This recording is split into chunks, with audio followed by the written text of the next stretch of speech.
The problems faced by contractual teachers of Meghalaya have been a topic of discussion for a long time now.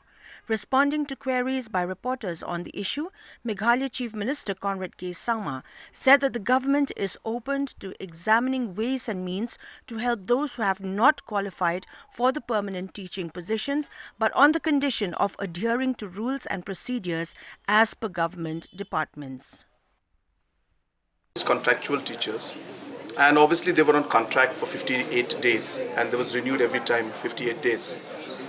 So therefore, the process of selection of permanent teachers took place. Many of the contractual teachers who were on contract, they applied and they qualified and they got through. Some of them, they were overaged and they could not get through. And but somebody else in their place on a permanent basis, about close to 1,300 teachers have been appointed. So it's a complicated situation. We are not able to directly say that we will be able to give them because the job was contractual in nature.